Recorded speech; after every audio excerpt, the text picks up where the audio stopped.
Hey friends, my name is Jake. Welcome to Canadian Cutting Edge. We've got the CJRB Ruffian today, but before we get into that, there's a winner to announce. Some of you are going, what winner? Was there a giveaway? Yes, there was a giveaway. On the Harn's Wolverine video, I did a hidden surprise giveaway. Everyone who watched to the end of the video got the surprise that there was a giveaway. And there was about 30 people that found that and commented the correct comment to be entered into the giveaway. I used the tools that I have through TubeBuddy and randomly picked one of the comments that had the proper phrase in there. Winner is Paul. Paul, I'm going to mess up your name big time. Zedzik? Sorry, I just don't know how to say your name properly. So I need you to email me, jake@canadiancuttingedge.com. Give me an email. Today, we get to take a look at this. This is the CJRB Ruffian. Comes standard, it comes two ways, well, four ways. Either satin blade or a PVD coated blade, and you can either get black or this purple G10, but there's other ways to get it. There's exclusives, different people. If you go directly from Aritsan Cutlery, they've got it with a green micarta. They're sold out right now. They also have a black micarta version with S35 VN blade. But this knife from White Mountain Knives is $49.99, but you can save 10%, i.e. $5 when you use coupon code CCE at checkout. That makes it $44.99, roughly 58 Canadian dollars for this knife. Thankfully, Blades Canada has got this knife and they're selling it for $59.99, so only 2 Canadian dollars more than at White Mountain Knives. So if you're in Canada, maybe Blades Canada is the better choice of place to get this. We want to get to the tabletop and take a good close look at this, don't we? Strap in. The full review, absolutely everything you want to know about this knife is coming to you right now. For starters, you may have seen the disclaimer at the beginning of the video that YouTube makes me put on there because I got this knife given to me. The guys at Aritsan Cutlery / CJRB at Blade Show, they gave this knife to me to review, and so now the review is finally happening. First, the size comparison with the Ontario Rat 1. Oops, oh, I think I can just barely get that thing on the screen. It's definitely a smaller knife. It's got pretty close to the same amount of cutting edge though. So it's not a super tiny knife, but it is a fairly small knife. I'm going to go through all of the dimensions later on. This blade is over 3 inches. If you're wondering about that already, yes, it's over 3 inches, and I'll give you the exact numbers in just a little while. First off, the blade. This is AR RPM 9. It's a K-tip style blade. Some people call it a reverse tanto. I think that's a silly name because this edge is not sharpened. It's just a clipped. Better term technically is clip point. This is what a clip looks like. It's clipped off. But commonly, I call this a K-tip because it's a Japanese style. Kiritsuku and Kengata, my pronunciations are just terrible, but that's why I call this a K-tip. We've got a saber type grind. That's a flat grind that doesn't come to the spine. Got a nice elongated hole back here. Fairly straight edge. There is a little bit of belly to this. It's not perfectly straight, but it's close. Small sharpener's choil in here, and the sharpener's choil is a little too small. Sharpening on this side, you can see that they sharpened up into the plunge, and when you go to sharpen this knife yourself at home, you're going to end up going into the plunge with your stone to sharpen up in there, and that's because the transition from the full thickness ricasso to the bevel here, that transition, that plunge, the sharpener's choil ends before the plunge ends. So the sharpener's choil needs to be bigger, or that plunge, that transition needs to be quicker, just so that you're aware of it. The badging on this knife, on the blade, not bad on this side. We've got China right down here in the ricasso. You can see a little bit of a wear line from the detent ball. And you can just barely see the detent hole right there, just ever so barely. And then we've got the Dirk Pinkerton logo right there. He's the designer. And then it says AR RPM 9, because that's the steel. And then it says SER J1924.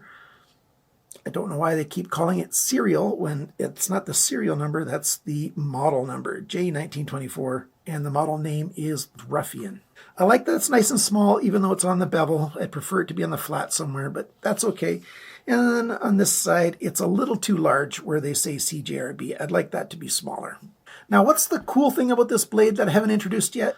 Let's turn the spine to it so you can take a look at that. Check out that spine. Imagine jimping that got interrupted. It didn't go all the way through. It just started at the edge and started at that edge and went in just a little ways. And it does give texture for extra grip. I like that. And it looks cool. Of course, it's much more work for them to do that because they can't just mill a line straight through. They've got to interrupt the milling on there.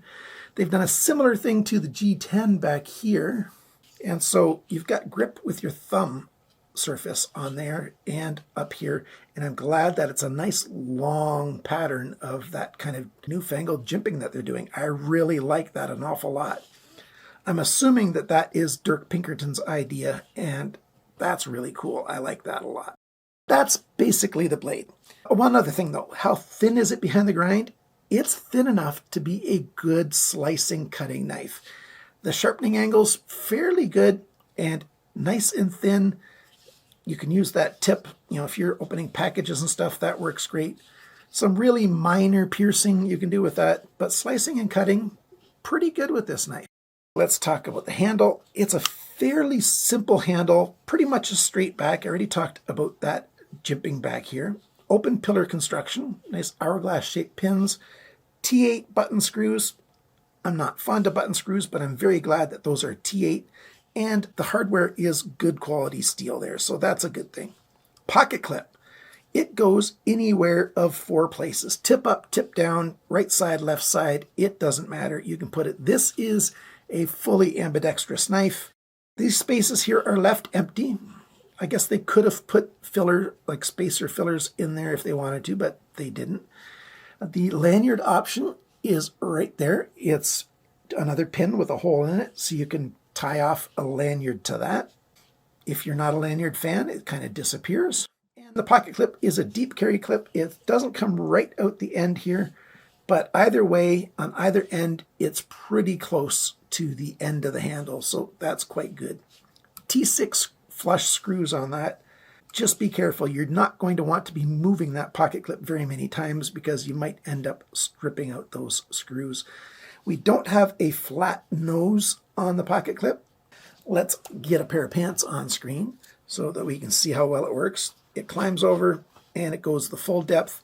There's plenty of room here so that, thick pockets, it works just fine. These pockets have got a lot of spare room. Let me get that more to the center of the camera. So that's a good thing. And your knife just hides in there. If you get the black one or the purple one, the dark color, it kind of just blends into your pocket fairly well. So I'm happy with that. The shape of the handle, we've got steps. Instead of, just a big chamfer, there's like 5 steps coming down and 3 or 4 steps coming down on the belly side of the handle. It's also fairly comfortable in hand. It's not extremely comfortable. It's just fairly comfortable. My hands are in the extra large range and I can't quite get a 4-finger grip on it. My pinky tends to slide off the end just a little bit when I grab it that way. Nice. Flat slab G10, we've got a red pivot collar in there just to give it a bit of an accent. I'm not sure what I think of the red over the purple. Does red and purple go together very well? It's not a big deal to me. It's just okay. I might like a different color on there instead, better, but it's okay. On the black, the red really pops. So if you want the black G10. The pivot area. We've got T8 screws on either side. So I'll take this apart and show you if there's a D-shaped pin in there or not. But T8 screws on either side. We've got ceramic ball bearings in there, so it's smooth. Lockup is fully engaged, which I like. No blade play, side to side, up and down, quite nice. The lock bar exposed quite a bit there. You can even see it on this side exposed just a little bit. You can see that shiny steel right there. So there's not a huge cutaway here, but there's plenty of room, and it's got a polished swedge there. Very comfortable. There's no irritation on your thumb when you go to, close the knife, either in your left hand or right hand, it works just fine. So very happy with that. Blade alignment, didn't talk about that yet. Pretty close to right down the middle. And the balance point is right there. I'd prefer the balance point to be a little closer to the pivot pin, but not bad. For the weight of this knife, they don't need to do more skeletonizing. There's a little bit of skeletonizing in there, and maybe you want to see that. So let's pause the camera. I'll take this apart and show you how it's constructed. Here it is taken apart. Here's the screws. They're good quality screws. There's no Loctite thread locker anywhere on there. That's a good thing. These ceramic ball bearings in their white nylon cages. Here's the skeletonizing on the one side here. And what just fell loose is the lanyard hole right there. Oh, there's a little bit of, there's a little bit of metal loose right there. I'll clean that up before I put it back together. There is a D-shaped pin, and there's the D-shaped hole right there on that side to keep it from spinning, which means that one side is fixed. The pin is just a fixed pin with this side on it. That's not screwed in, which means it sucks that there's a T8 hole in there, because you might end up reefing on it and stripping that out and making a mess, even though it can't turn. Especially if you're a knife newbie, because you end up with an ugly knife with that stripped out. So I don't like that. If it's going to be a D-shaped pin, that should not be having a T8 hole in it, because it can't turn. But the rest of this is quite nice. The stop pin right here goes in that side right there. Good size stop pin. And of course, the anodized ring for the pivot collar. Good, simple, straightforward construction. I know some of you are waiting for these things, the measurements. The weight of this knife, 88 grams, 3.1 ounces. Pretty good. It could be 3 ounces, I think, if they'd done a little more skeletonizing, but not bad. Factory sharpness, 180 bes. Not bad, just slightly worse than average, so pretty good. The cutting edge length, this section right here, is 78.3 millimeters, 3.08 inches. Blade length, so tip to the closest spot on the handle, 78.8 millimeters, 3.1 inches. So it's definitely over 3 inches if you live in a jurisdiction with 3-inch laws. The thickness of this blade, 2.65 millimeters, 0.1045 of an inch, so just a little under 1/8 of an inch. The blade depth, the widest point is at the heel of the blade, 29.6 millimeters, 1.17 inches. How thick is it behind the grind? The average is 0.38 millimeters, 15/1000 of an inch. Nice and thin. That really helps a lot. The grind angles. This side's got an average of 20.5 degrees. This side, 19.4 degrees. So pretty good. Their sharpening is quite a bit better than average. This side started at 18.4 at the heel, ended at 20.3 degrees here. Just under 2 degrees of change along the length. This side's done better. It started at 20.2, ended at 20.8 degrees. 0.6 of a degree change along the length. Pretty good. Now for the handle measurements, the handle length, 101.8 millimeters, 4.01 inches. The grip area, just a bit over 8 centimeters, a little over 3¼ inches, a little bit small in some ways. The thickness of the handle, 10.4 millimeters, 0.41 of an inch. The handle depth, the widest point in the grip area is back here, 29.2 millimeters, 1.15 inches. When the knife is closed, the widest point is up here, 32.2 millimeters, 1.27 inches. And the total length of this knife, 181 millimeters, 7.13 inches. I already talked about the price at the introduction. 45 American dollars after discount. That's quite good. Or $60 Canadian. That's a fair price for this knife. Let's go over my thoughts, the summary, what I think of this knife. Cons first, why not? It's a much shorter list. The cons on this thing, there's one main con in my opinion. I think the blade should either be just under 3 inches long, like 2.98 inches long or something, or this handle should be just a little bit bigger. I'd like to get a 4-finger grip. I can just almost get a 4-finger grip on here. Now, granted, my hands are just barely into the extra large range, but just a little bit more grip, and I'd like that better. just make the whole thing a bit bigger. Make it, 3¼ inches instead of 3.1. Or make the whole thing just a tiny bit smaller. Get that thing under 3 inches. You might take off a tiny bit on the handle then too. But hey, that's the con. Pretty much else is pros. There's stuff that's sort of, like the flush T6 screws, that's okay. The fact that these are button screws, that's okay. At least they're T8, so that's good. The fact that the one screw head on this pin, it can't turn, I don't like that. But it's not really bad enough to be called a con. I do wish that they would just make that side flush and only put the screw head on the side that actually turns. Other than that, we've got a load of pros. I like the basic design. Dirk Pinkerton's done a good job. The basic build quality, quite good by Aritsan Cutlery. And this cool jimping back here, I really like that. That's a nice touch. It's something that's unique. It's a little bit special. The action's really good with the ceramic ball bearings. And it's completely ambidextrous. This is the first knife from CJRB that's got a 4-way pocket clip. You don't see that often these days. So that's a good thing. I like that. The lanyard pin, I like that. Open pillar construction. I don't mind backspacers too, but they've done that quite well. Pocket clip construction is quite good. Hand feel, it's fairly good. The blade shape, is it functional? Yeah, it cuts and slices fairly well. And you can use that tip a bit for piercing, so that's okay.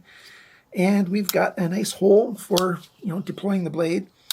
And that's a good thing. For some reason, in my left hand, I'm not that good at flipping this knife open. And I'm left-handed. Can you believe that? I've been playing with knives for so long with my right hand that I've gotten better at deploying knives with my right hand than my left, even though I'm left-handed. So if you're in the market for one of these, I think the price is on point. Thank you tremendously to my ongoing supporters, those of you guys who send me money every month, either through Patreon, patreon.com/CCE, or those of you who have clicked the join button right down here, and you've chosen to support me through YouTube memberships. I appreciate your help an awful lot. You can support the channel for as little as $2 US per month. That's about $3 Canadian per month. And it does help me out. If you want to support me with more money than that, thank you. My goal here at Canadian Cutting Edge is to give you thorough reviews that answer all of your questions so that when you go to buy a knife, you know exactly what you're going to get. Especially guys that are on a tight budget deserve that kind of knowledge. And so I focus also on budget knives. Because a guy who's wealthy, he can afford to buy a piece of garbage, and not worry about the restocking fee or whatever. Just sell it on to somebody else and buy the next thing. But you guys who live from paycheck to paycheck, it can be a big hit to spend $45 on a knife and then end up not liking it. So I'm doing it for you guys, and I hope you appreciate the help. Maybe you can help me back just a little bit. And remember, friends, cut towards your chum, not your thumb.